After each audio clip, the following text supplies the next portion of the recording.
My name is Jack Richardson. Before I took the job that would fundamentally alter my understanding of reality, I was just another face in the sprawling metropolis of Los Angeles. I worked in data entry, a job so profoundly monotonous that the highlight of my day was often choosing which brand of instant noodles to have for dinner.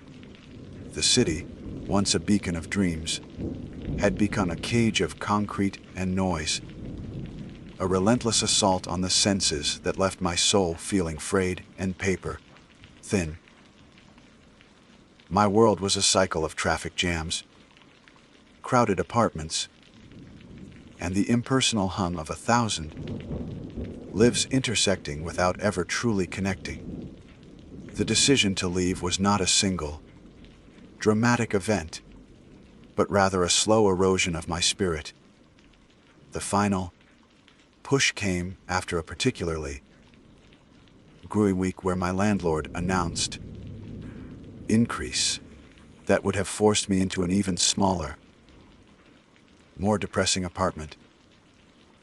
I was sitting in my car, stuck in the familiar gridlock of the 405 freeway, listening to the cacophony of horns and sirens, when I saw an ad on my phone. It was for a seasonal fire lookout in the Kaibab National Forest, Arizona. The description was simple: seeking vigilant, self-reliant individuals for remote observation post.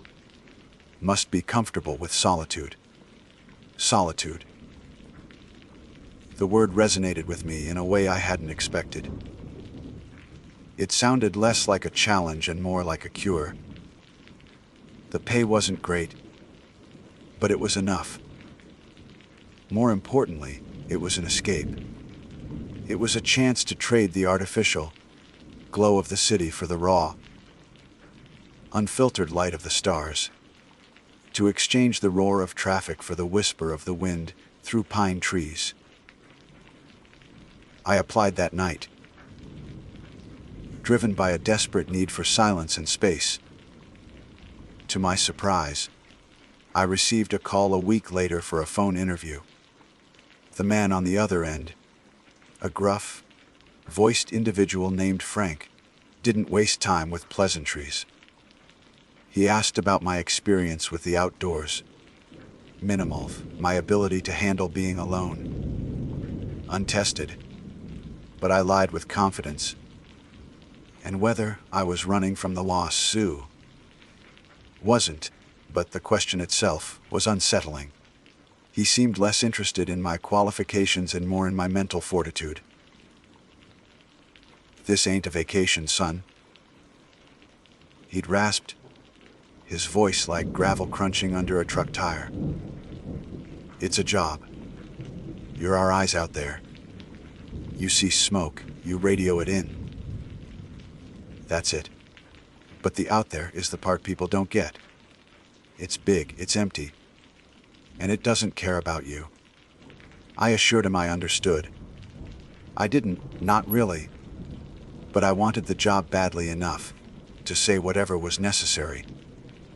He grunted, told me I was hired, and gave me a date to report to the ranger station on the north rim of the Grand Canyon.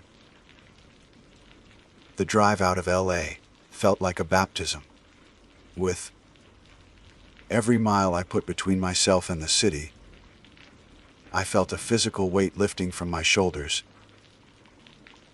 The landscape transformed dramatically, the gray urban sprawl giving way to the stark, majestic beauty of the Mojave Desert, which then slowly climbed into the high country forests of Arizona. My cell service vanished 2 hours before I even reached the station. The silence in the car was so complete that it felt loud. Frank was exactly as I'd pictured him, a man in his late 50s with a sun-beaten face, a thick gray mustache, and eyes that had seen too many seasons come and go. He shook my hand with a grip like a vise and tossed a set of keys onto the dusty counter of the ranger station. "Richardson, you're later than I thought," he said, though I was 15 minutes early. "Get your gear. We're heading out." The journey to my new home, the Thorpe's Peak Lookout Tower, was another hour on a dirt road that seemed to get progressively narrower and more treacherous. My small sedan scraped bottom more than once. Finally, we arrived at a small clearing, and there it was. The tower was a single, square room walled with glass windows on all four sides. Perched atop a skeletal steel frame that rose 100 feet into the air, a rickety-looking staircase spiraled around the central support. It looked like a lonely sentinel, a fragile outpost of humanity against an overwhelming wilderness of green and brown. Frank led me up the stairs, his heavy boots clanging a steady rhythm on the metal steps. The wind picked up the higher we went, whistling through the steel beams. The room at the top was Spartan but functional: a small bed, a desk with a radio set, a map table, a wood-burning stove, and a propane-powered refrigerator. The centerpiece was the Osborne Fire Finder, an old brass instrument used to pinpoint the location of smoke. But the most breathtaking feature was the view. A 360-degree, uninterrupted panorama of the entire world, or so it seemed. Miles upon miles of forest, canyons, and distant mesas stretched out to a horizon that felt impossibly far away. "Your world for the next 3 months," Frank said, gesturing to the landscape with a sweep of his arm. "Nearest town is a 3-hour drive. No neighbors, no visitors, unless they're lost or stupid. You get 1 supply run a month. Make a list." He spent the next hour showing me the ropes: how to operate the radio, how to log weather patterns, how to use the fire fender. It was all straightforward, practical information. I was starting to feel comfortable, even excited. The sheer scale of the solitude was intoxicating. This was what I had craved. Then, as he was preparing to leave, his demeanor shifted. The gruff, no-nonsense park ranger was replaced by someone more serious, more somber. He reached into his jacket and pulled out a single, yellowed sheet of paper folded neatly into a square. It was laminated, the edges worn smooth with time. "One last thing," he said, his voice low. "The official manual tells you everything you need to know about fighting fires. This," he said, handing me the paper, "tells you everything you need to know about staying alive up here." I unfolded it. The text was typewritten, faded but perfectly legible. At the top it read, "Rules for Thorpe's Peak." I read the first rule. 1. The radio is for reporting smoke and for the nightly check, in at 8 p.m. on Channel 4. Do not use it for idle chatter. Never. Under any circumstances, use Channel 7. If you hear someone calling for you on Channel 7, it is not me. I looked up at Frank, a confused smile on my face. Is this some kind of rookie hazing? Frank's expression was like granite. He didn't blink. Read the rest. I looked back at the list, my unease growing. 2. After the sun has set, you will sometimes see lights in the distance. They are not campfires. They are not cars. Do not stare at them. Report your weather data, look at your map, read a book. Do not watch the lights. 3. If you begin to smell something cloyingly sweet, like flowers left to rot in the sun, Go inside the cabin immediately. Close all the windows, and do not look outside until the smell is gone. It doesn't matter what time of day it is. 4. A man may approach the tower. He will look like a hiker, but his smile will be too wide. He will ask to be let in. He will say he is lost or hurt. Do not answer him. Do not look him in the eye. Do not acknowledge his presence in any way. He will eventually leave. The smiling man is not your friend. 5. The wind can play tricks on you. But sometimes you will hear whispers, just outside the glass. They will sound like they are saying your name. Turn on the electric fan on the desk. Even in winter, the white noise helps. 6. Watch the sunset every evening. It is part of the job to note the conditions.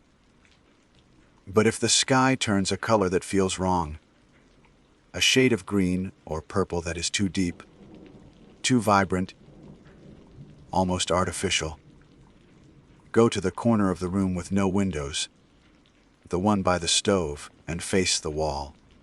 Do not look at the sky again until full darkness has fallen. 7. Lock the trapdoor at the top of the stairs from the inside every night at sunset. Unlock it at sunrise. No exceptions. My mouth was dry.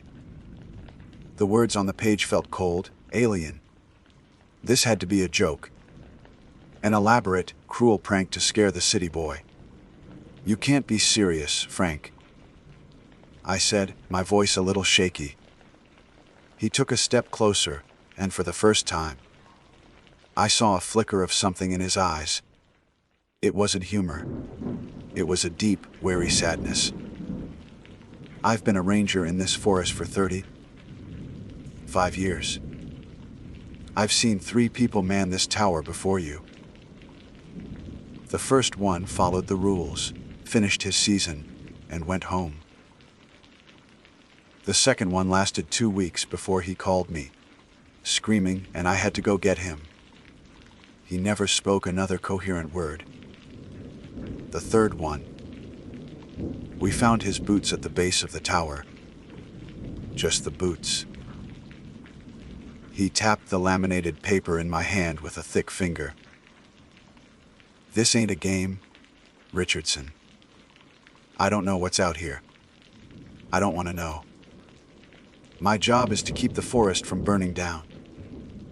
Your job is to watch for smoke and follow these goddamn rules to the letter. You think you can do that? I stood there, 100 feet above a silent, indifferent wilderness, the strange list clutched in my hand. The city I had fled seemed a million miles away, a different reality entirely. I could only nod, unable to form words. Good, he said, turning to leave. 8 p.m. Channel 4. Don't be late. I watched him descend the metal staircase until his truck was just a dusty speck, disappearing down the lonely road. Then, I was truly alone. The sun began its slow descent, painting the western sky in brilliant shades of orange and gold. It was the most beautiful sunset I had ever seen. But as I watched it, a cold knot of dread tightened in my stomach. I couldn't help but wonder, with a fear that was primal and profound, if it was the right color. As dusk settled, a profound silence fell over the forest, deeper and more absolute than anything I had ever experienced.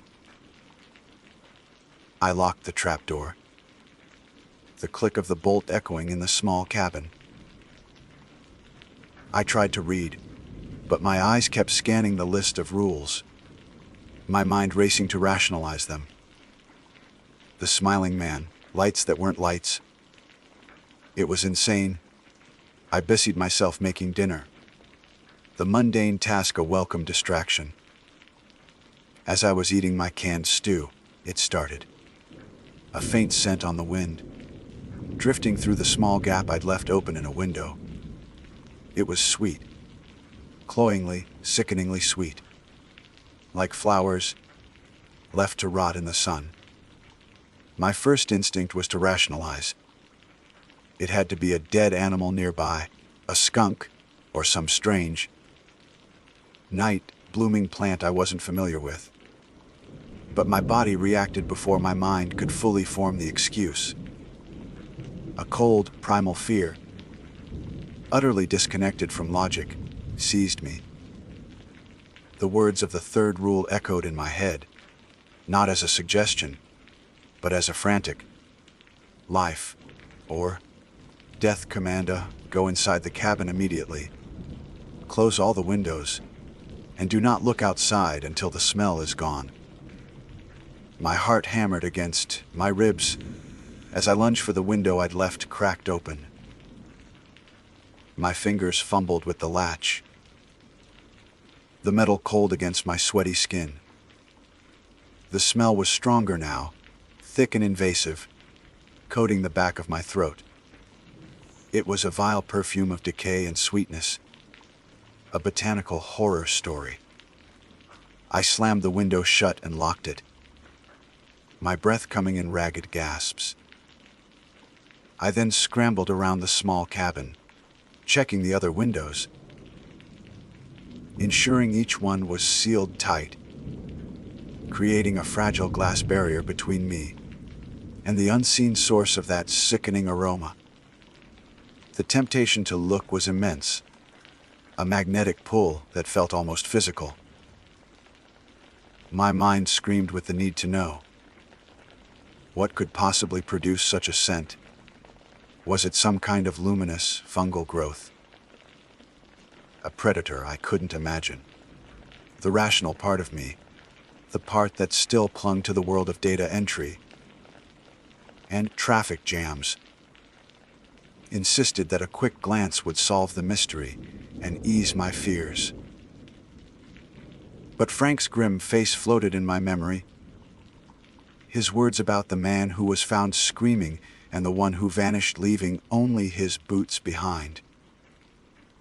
Fear, thankfully, won the argument. I retreated from the windows, my back pressing against the cool metal of the wood, burning stove. The cabin, which had felt like a spacious sanctuary just an hour before, was now a cage. I was 100 feet in the air, trapped in a glass box, and something was outside. The silence was absolute, save for the frantic drumming of my own heart.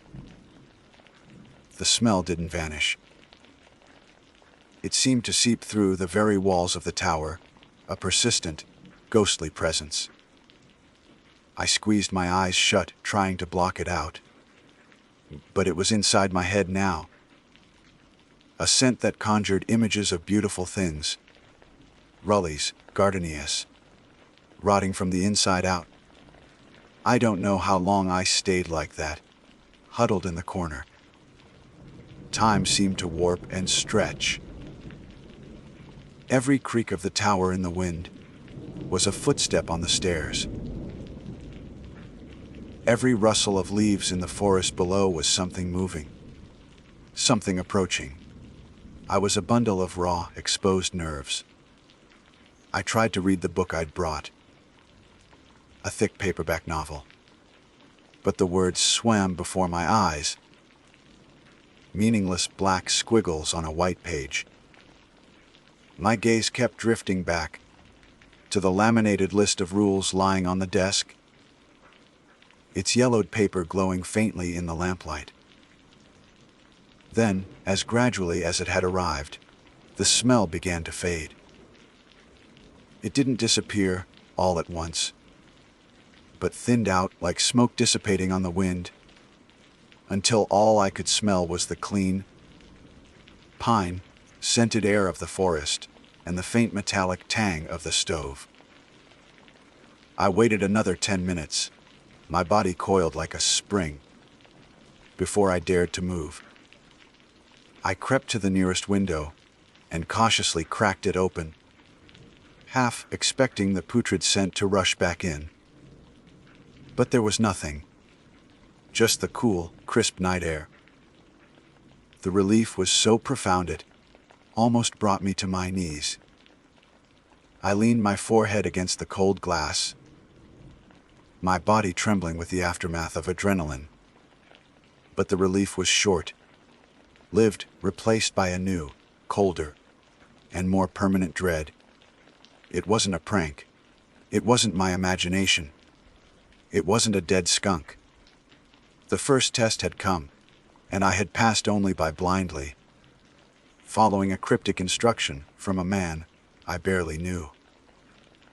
The rules were real. And if Rule Fein 3 was real, what about the others? What about the smiling man?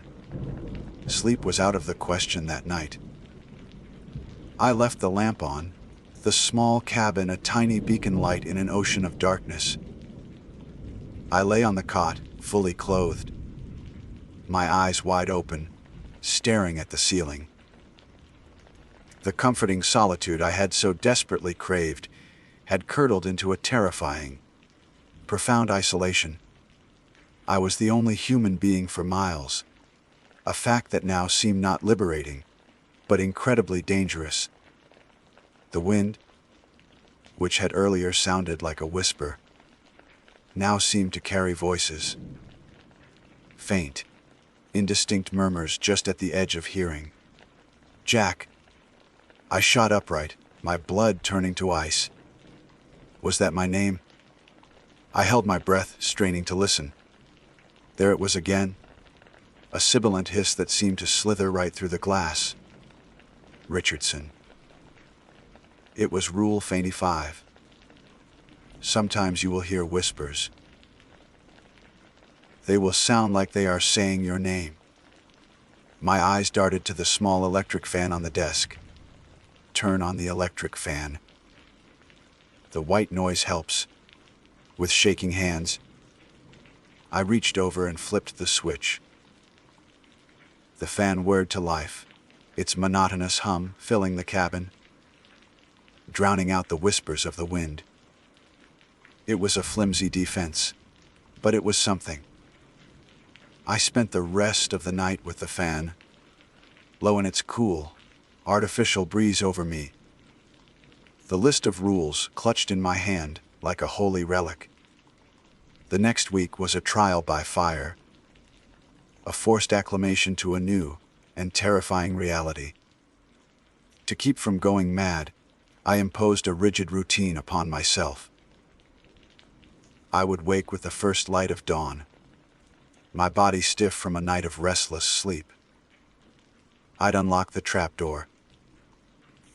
The sound of the bolt sliding, back a small victory against the night.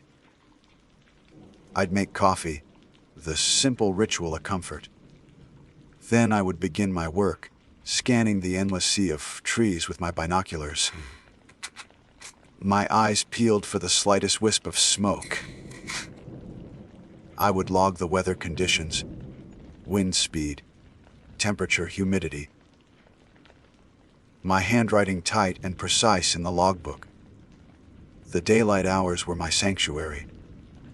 In the sun's warmth, with the vast, stunning panorama of the kaibab forest spread out before me, I could almost convince myself that the night's events were just stress-induced hallucinations. But as the afternoon sun began its descent, the dread would return, a cold tide rising in my chest. Every sunset was a spectacle of breathtaking beauty, but I could no longer enjoy it. I would watch with a clinical detachment. My mind focused on Rule 86, terrified I would see a sky of the wrong color. Around the fourth night, I saw the lights. I was finishing my nightly log entry when a flicker of movement to the north caught my eye. I raised my binoculars. There, in the distant darkness, perhaps 10 or 15 miles away, was a cluster of lights. My first thought was a campfire. maybe some illegal campers. But these were not the warm, steady flicker of a fire. They were sharp, cold points of light, like LEDs. And they were moving. They pulsed in an unnerving, unsynchronized rhythm, winking in and out of existence. They drifted sideways, then shot upwards, then hovered, their movements utterly silent and unnatural. They were not cars on a distant road. They were not aircraft. They were exactly what Rule Fight 2 had described lights in the distance. They are not campfires. They are not cars. Do not stare at them. A morbid curiosity, stronger than any I had felt before, gripped me. I wanted to understand. I wanted to keep watching, to track their movements, to try and find a pattern.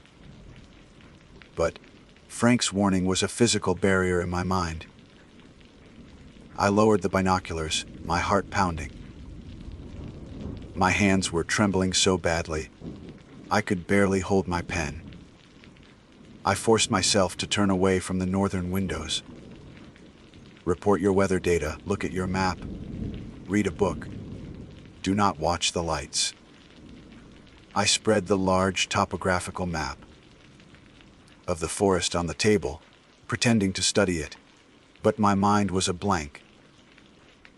I could feel the lights behind me, pulsing in the darkness. I felt watched, observed by whatever intelligence guided their silent, alien dance. My only tether to the sane world was the 8 p.m. radio check-in. The radio itself had become an object of both comfort and terror.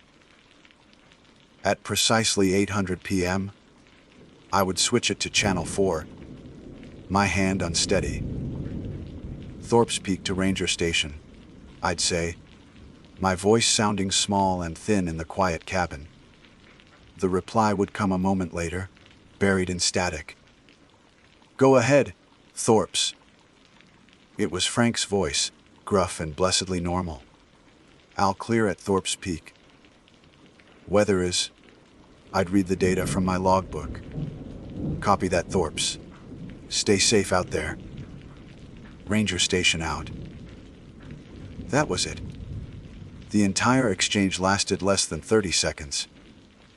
But those 30 seconds were everything. They were proof that another human being existed. That the world beyond my 100-foot perch was still there. I never mentioned the smell, the whispers, or the lights. I was terrified of the confirmation, terrified of what Frank might say, or what he might not say. Admitting it out loud felt like giving it power. On the 8th night, my fragile routine was shattered. I had just finished my check-in with Frank. The static had returned, and I was about to switch the radio off when a new sound cut through the hiss. It was a click, the sound of someone else keying their microphone. And then, a voice. It was coming from Channel 7, Ranger Station north to Thorpe's Peak. Jack, are you receiving? Over. My blood ran cold. The voice was calm, professional, and friendly. It sounded completely official. It sounded nothing like Frank. My hand froze over the power switch. Rule 41 was the very first on the list. The most emphatic: never, under any circumstances, use Channel 7. If you hear someone calling for you on Channel 7, it is not me. Jack, this is Ranger Station North. The voice continued, patient and reassuring. We have an urgent message for you from your mother. She said to tell you that your sister, Sarah, is okay. The test results came back negative. She's fine. Do you copy, Jack? Over. A wave of nausea and dizzying confusion washed over me. My sister, Sarah. She had been undergoing medical tests before I left. I hadn't told Frank, or anyone at the ranger station about it. How could they possibly know? How could it know? The desire to respond was a physical ache in my chest. To key the mic, to ask for more information, to hear that my sister was truly okay. It was a perfectly crafted lure, designed to exploit my deepest anxieties and my profound isolation. "Jack, please respond," the voice said, a hint of concern entering its tone. "Your mother is very worried. We just need to know that you received the message. Everything is all right." My fingers trembled, hovering over the transmit button. It was a lie. It had to be a lie. It was a trick. This was the thing Frank had warned me about. This was the voice on the forbidden channel. With a surge of pure, unadulterated terror, I slammed my hand down, not on the microphone, but on the power knob, twisting it hard to the off position. The radio fell silent. The only sound was the whirring of the fan and the frantic, desperate gasps of my own breathing. The silence it left behind was a living entity. It was heavy, suffocating, and filled with a triumphant, malevolent intelligence. The game had changed. The things outside weren't just random, mindless phenomena. They were smart. They were watching. And they knew my name.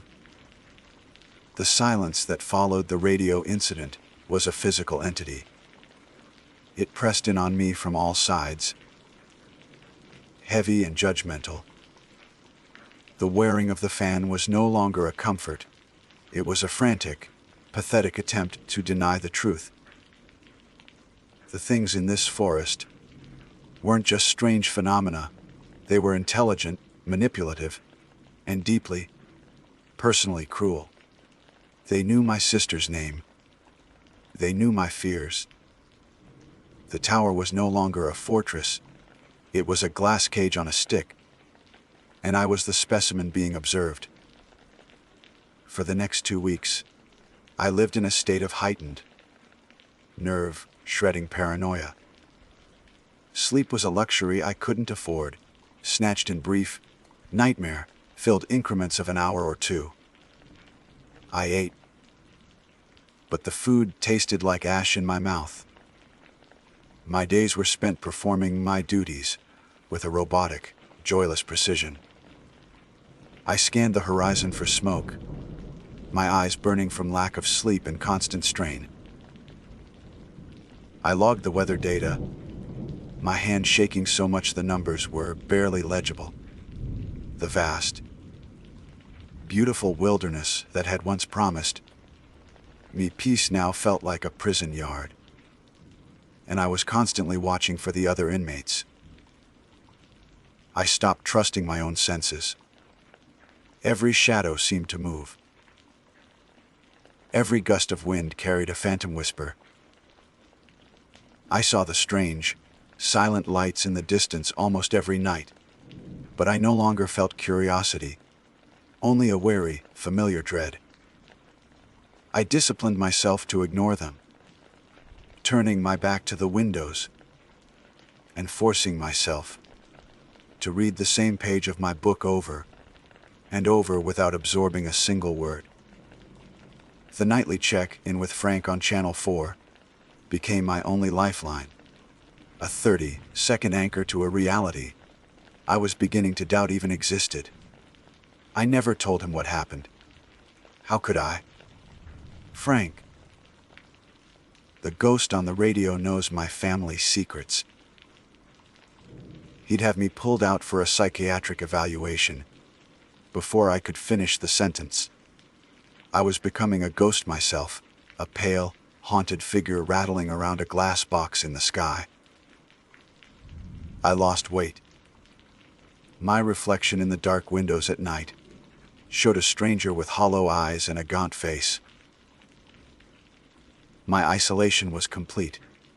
I was a man on a tiny island, and the sharks were circling. The day I saw him was bright, clear, and deceptively peaceful. It was early afternoon, the sun high in a brilliant blue sky. The air was warm, and a gentle breeze rustled the tops of the pine trees below. For the first time in weeks, a sliver of normalcy had begun to creep back into my heart. I was scanning the eastern quadrant with my binoculars when I saw the movement. It was a figure, walking steadily along the dirt road that led to the tower. My first reaction was a surge of pure, unadulterated joy. A person! A real, living, breathing human being. Maybe it was a lost hiker, or perhaps a fellow ranger coming to check on me. The loneliness I'd been drowning in was so immense that the sight of another person felt like a gasp of air after being held underwater. I kept the binoculars trained on him, a wide, foolish grin spreading across my face. He was dressed appropriately for a hiker. Sturdy boots, cargo shorts, a light jacket, and a small backpack. He walked with a confident, easy stride. As he got closer, I could make out more details. He had dark hair and a tanned, weathered face. He looked to be in his 40s. I lowered the binoculars, ready to wave, ready to shout a greeting. I was already imagining the conversation, the simple human connection I so desperately missed. Then he looked up, and he smiled. The binoculars fell from my hands, clattering onto the floor of the cabin. The blood drained from my face, replaced by a wave of icy cold. It was Rule 54. A man may approach the tower. He will look like a hiker, but his smile will be too wide. It was too wide. It was a grotesque, impossible caricature of a human smile. It stretched from ear to ear, a slash of gleaming white teeth in his tanned face. It wasn't a smile of warmth or friendliness. It was a predator's smile. It was the rigid, painted-on grin of a ventriloquist's dummy. It was a violation of anatomy, a feature that did not belong on a human face, and it was fixed on me. I scrambled backward, my body hitting the leg of my cot. I couldn't breathe.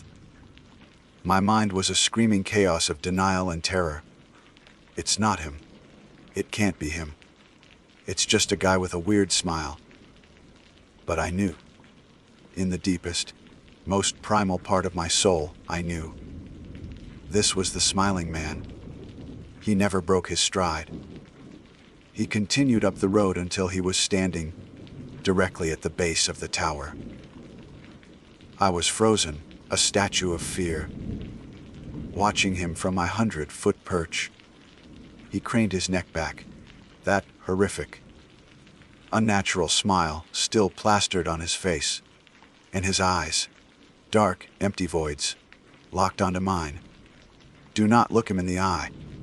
I tore my gaze away, my heart hammering like a drum against a stone wall. I stared at the floor, at the map table, at anything but the window. My breath came in shallow, ragged bursts. "Hello up there," a voice called out. It was a perfectly normal voice. Friendly, a little breathless from the walk. It was the kind of voice that should have put me at ease. Instead, it sent a fresh wave of terror through me. "Sorry to bother you." I seemed to have gotten myself turned around. My GPS died, and I think I took a wrong turn about 5 miles back. "Could I trouble you for a look at your map? Maybe some water?" Do not answer him. Do not acknowledge his presence in any way. My throat was tight, my tongue a dry piece of leather in my mouth. The instinct to help, to be human, was a powerful current pulling me toward the window. He sounded so normal, so plausible. Maybe the rule was wrong. Maybe Frank was just a paranoid old man. Maybe this was just a lost hiker with an unfortunate smile. "Hello," he called again, his voice still friendly, but with a new edge to it, a hint of impatience. "I can see you in there. I know you can hear me. It's a hot day. I'd really appreciate a little help." I squeezed my eyes shut, my knuckles white as I gripped the edge of the desk. I focused on the whirring of the fan, trying to make it the only sound in my world. I recited the rule over and over in my head like a mantra. Do not answer. Do not look. Do not acknowledge. There was a long silence. I could feel him down there, standing, waiting, smiling. The silence stretched on for what felt like an eternity. I began to hope, to pray, that he had given up, that he would leave. Then came a sound that shattered my fragile composure. Cling. It was the sound of a footstep, on the first metal stair of the staircase. My eyes shot open. He was coming up. My heart stopped. I had locked the trapdoor at the top of the stairs last night. But had I unlocked it this morning? In my sleep, deprived haze, I couldn't remember. Panic, pure and undiluted, flooded my system. Cling, a steady, unhurried rhythm on the metal stairs. He was taking his time. He knew I was trapped. He knew I was listening. The sound was a countdown.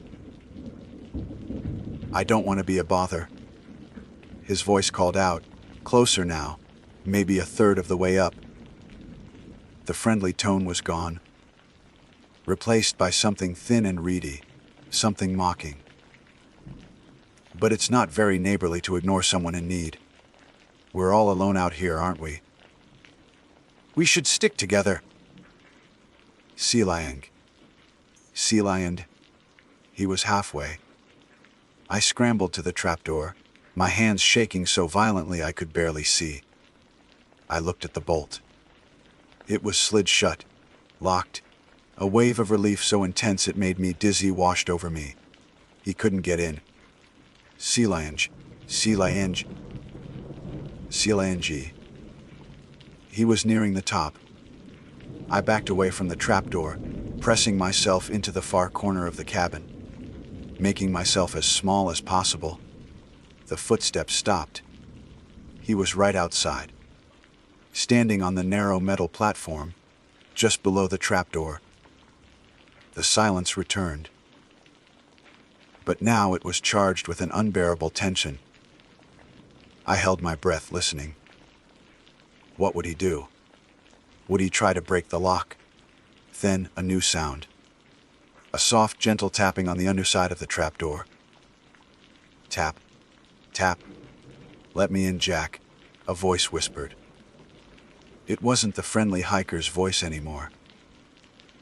It was a dry, sibilant hiss, the same voice I'd heard in the wind. It was the voice from Channel 7. It was a voice that knew things it shouldn't. Tap, tap, tap. "It's so lonely out here, Jack." The whisper continued, slithering through the floorboards. "You don't have to be alone anymore. Just open the door. We have so much to talk about. We can talk about Sarah." A sob escaped my throat. I clapped my hands over my mouth to stifle it. He was toying with me, using my deepest fears as a weapon. This wasn't a hiker. This wasn't human. This was one of them. I stayed huddled in the corner, rocking back and forth, my mind fractured with terror. The tapping continued for what felt like hours, a patient, persistent rhythm that drilled into my sanity. The whispering never stopped, a constant stream of my name, my sister's name, and promises of an end to my loneliness. And then, as suddenly as it began, it stopped. The tapping ceased. The whispering vanished. There was only the sound of the wind and the fan. I didn't move. I waited, every muscle in my body screaming with tension. After 10 minutes of absolute silence, I crawled on my hands and knees to the edge of the trapdoor. I pressed my ear against the cold wood, listening. Nothing. With a surge of desperate courage, I peered through the small peephole in the center of the door. I saw the metal platform, the top of the stairs, and the vast expanse of the forest beyond. He was gone. He hadn't climbed down. He had simply vanished. I stayed on the floor, weeping, not from relief, but from the utter, soul-crushing certainty of my situation. The rules weren't just a guide to survival. They were the only thing separating me from a world of incomprehensible horrors that could walk in the daylight, wear a human face, and whisper my secrets through a locked door. As the sun began to set that evening, I watched the sky with a new kind of terror. I wasn't just worried about the color anymore. I was worried about what else the day could hold. The sunset was a fiery, brilliant orange, a perfectly normal end to a perfectly abnormal day. I locked the trapdoor, the sound of the bolt a prayer. I sat at my desk, the laminated list in front of me, my refuge. I had survived Rule 83, Rule 85, Rule 82, Rule 81, and now Rule 4. I felt a flicker of pride, of resilience. I had faced them, and I was still here. That's when I noticed it. The sky to the east, the direction of the coming night, was not turning black. It was deepening into a color I had never seen in nature. A pulsating, vibrant, sickly shade of green. It was the color of poison, of deep sea bioluminescence, of something profoundly and fundamentally wrong. Rule 6. If the sky turns a color that feels wrong, go to the corner of the room with no windows and face the wall. Do not look at the sky again until full darkness has fallen. The wrong color was here, and the sun had not yet fully set. There was no time for denial, no room for doubt. The moment I saw that venomous, pulsating green bleed into the eastern sky, my body reacted with an instinct born of pure terror. Every survival instinct I had honed over the past few weeks screamed one singular command: follow the rule. I didn't hesitate. I threw myself away from the windows, stumbling across the small cabin to the one corner the rules had designated as a sanctuary. The corner by the wood, burning stove. The only part of the room that was solid wood, without a single pane of glass to betray me. I slammed my back against the wall, slid down to the floor, and pressed my face into my knees, wrapping my arms around my head. Go to the corner and face the wall. Do not look at the sky again until full darkness has fallen. The last vestiges of the normal sunset were still visible through the western windows, casting long, orange shadows into the cabin. But a new light was growing, a nauseating emerald glow that began to seep through the windows on the opposite side. It was a silent, creeping invasion. The light didn't just illuminate. It felt like it was painting everything it touched, tainting it. I could see it on the floorboards in front of me. The familiar wood grain, turning a sickly, alien green. The very air in the cabin seemed to thicken, growing heavy and charged, like the moments before a lightning strike. Then came the sound. It started as a low hum, a vibration that seemed to come from the earth itself, traveling up the steel legs of the tower and into my bones. It was a frequency that felt fundamentally wrong, causing my teeth to ache and my stomach to churn. The hum grew steadily in volume, and within it, other sounds began to coalesce. It was not the sound of the wind, nor of any animal I could name. It was a wet, tearing sound, like giant sheets of canvas being ripped apart, punctuated by deep, resonant pops, as if massive trees were being snapped in two like twigs. The forest, which had been my silent companion, was screaming. I pressed my hands harder against my ears, but it was useless. The sound was inside my head. The sickly green light intensified, and even with my eyes squeezed shut, the world behind my eyelids was a canvas of strobing, lurid color. The whispers returned, but they were no longer the sly, sibilant hisses from before. They were a chorus now, a cacophony of thousands of voices, all speaking at once, a torrent of incomprehensible words that scraped at the edges of my sanity. And through it all, I could hear something else. Something moving. It was immense. I couldn't see it, but I could feel its presence, its weight.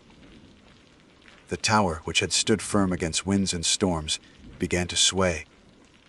Not the gentle, rhythmic sway of a tall structure in the breeze, but a violent, jarring motion, as if a colossal hand had taken hold of the steel frame and was shaking it. A metallic groan of stressed metal echoed through the cabin. The books on my small shelf tumbled to the floor. The firefinder rattled on its pedestal. I was certain the tower was going to be torn from its foundations and thrown into the abyss. The temptation to look, to see the architect of this madness, was the most powerful force I have ever felt. It was a physical craving, an itch in my brain that demanded to be scratched. What could cause this? What kind of creature or force could warp the sky and shake the earth? My mind, in its terror, conjured images of things from beyond the stars, of ancient, slumbering gods awakened from the depths of the earth. Knowing, I thought, would be better than this blind terror. Even if the sight killed me, at least I would know. I started to turn my head, my muscles screaming in protest against my own survival instinct. My cheek scraped against the rough wood of the wall. Just a glance. One quick look. Then, through the cacophony, a new sound cut through the noise with chilling clarity. It was the sound of the trapdoor bolt. It was rattling in its housing, shaking back and forth as if someone, or something, was trying to force it open from the outside. The sound snapped me back from the brink. The smiling man. Was he back? Was this his doing? The image of his too wide smile, of his dead eyes, flashed in my mind, and it was enough. I slammed my head back against my knees, a strangled sob escaping my lips. I would not look. I would not let them win.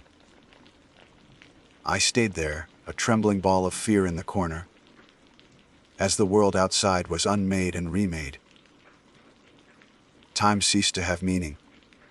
It could have been minutes or hours. I was lost in a sensory hell, my mind retreating to the only place it could, the laminated list of rules. I recited them silently, a litany for the damned. Channel 7, the lights, the sweet smell, the smiling man, the whispers, the wrong color, the trapdoor. They were the only thing that made sense in a world that had come undone. They were the laws of this new, terrible physics. Then, as gradually as it had begun, it started to recede. The violent shaking lessened, returning to a gentle sway. The cacophony of jeering sounds and whispers faded, the hum sinking back into the earth. The lurid green light that had filled the cabin began to dim. I stayed perfectly still, not daring to believe it was over. I waited until the only light was the faint, silvery glow of the moon and stars filtering through the windows. I waited until the only sound was the familiar, lonely whistle of the wind. Until full darkness has fallen. Slowly, painfully, I uncurled my body. My muscles were cramped and screaming. I felt 100 years old. I pushed myself up, using the wall for support, my legs shaking uncontrollably. I turned around. The cabin was a mess. Books and papers were scattered across the floor. My tin plate and cup had been thrown from the desk. But the structure was intact. The windows were not broken. I took a hesitant step towards the nearest window and looked out. The forest was dark, silent, and still. The moon cast a pale light over the endless sea of trees. Everything looked exactly as it should. There was no sign of the cataclysm I had just experienced. No broken trees, no scorched earth. It was as if nothing had happened. Was it possible? Had it all been in my head? A complete psychotic break brought on by stress and isolation. Then I saw the windows. On the outside of the glass, on all 4 sides of the tower, were handprints. They were not human. They were too long, with too many joints in the fingers. They were pressed against the glass from top to bottom, hundreds of them, overlapping. Like a crowd of impossible beings had swarmed the tower, trying to peer inside. And smeared between the prints was a thick, phosphorescent green residue that pulsed with a faint, dying light, like the afterimage of a nightmare. That was it. That was the final, undeniable proof. My sanity wasn't just fraying. It was a snapped cable whipping in the wind. I couldn't stay here. Not for one more night. Not for one more minute. Survival was no longer about following the rules. It was about escape. A frantic energy seized me. I ignored the mess on the floor. I ignored the glowing handprints on the windows. My mind was focused on a single objective: my car. It was a 3-hour drive to the nearest town. But it might as well have been to another galaxy. I grabbed my keys from the hook by the door. I snatched my wallet from the desk, and then my hand paused, hovering over the laminated list of rules. It had been my Bible, my shield. I couldn't leave it. I snatched it up and shoved it into my pocket. I turned to the trapdoor, my escape route. My hand was on the bolt, ready to slide it open and flee down the stairs into the relative safety of the night. And then I froze. Rule Phase 7. The last one. The one I had followed so diligently every day that it had become muscle memory. Lock the trapdoor at the top of the stairs from the inside every night at sunset. Unlock it at sunrise. No exceptions. It was not sunrise. It was the dead of night. Every other rule had been a reaction, a defense against an active threat. This one was different. It was a preventative measure, a proactive command, no exceptions. Why? What happened if you unlocked the door before the sun was up? My heart, which had been hammering with frantic energy, slowed to a heavy, painful thud. I was trapped by the very system that had kept me alive. To stay meant enduring whatever else this night had in store for me. To leave meant breaking a rule, and I had seen, with horrifying certainty, what happened when the rules were tested. I stood there, paralyzed by indecision, my hand trembling on the cold metal bolt. The silence of the forest pressed in on me. Stay or go. Certainty of horror within, or the uncertainty of a new horror without. My will broke. I couldn't stay. I would rather face the unknown than endure the known. I chose to run. To hell with it. I whispered, my voice a dry rasp. I took a deep breath and slid the bolt open. The sound was deafening in the silence. It was the sound of a final, irrevocable choice. I gripped the handle of the trapdoor and pulled. It swung upwards with a groan. Cool night air washed over my face. Freedom. I was about to put my foot on the first step of the staircase when I heard it. It came from directly below me, from the darkness of the stairs. It was not a whisper. It was not a footstep. It was not a tap. It was a soft, contented sigh. A sound of satisfaction, of a long, held breath being released. It was the sound of something that had been waiting patiently, knowing that, sooner or later, the door would open.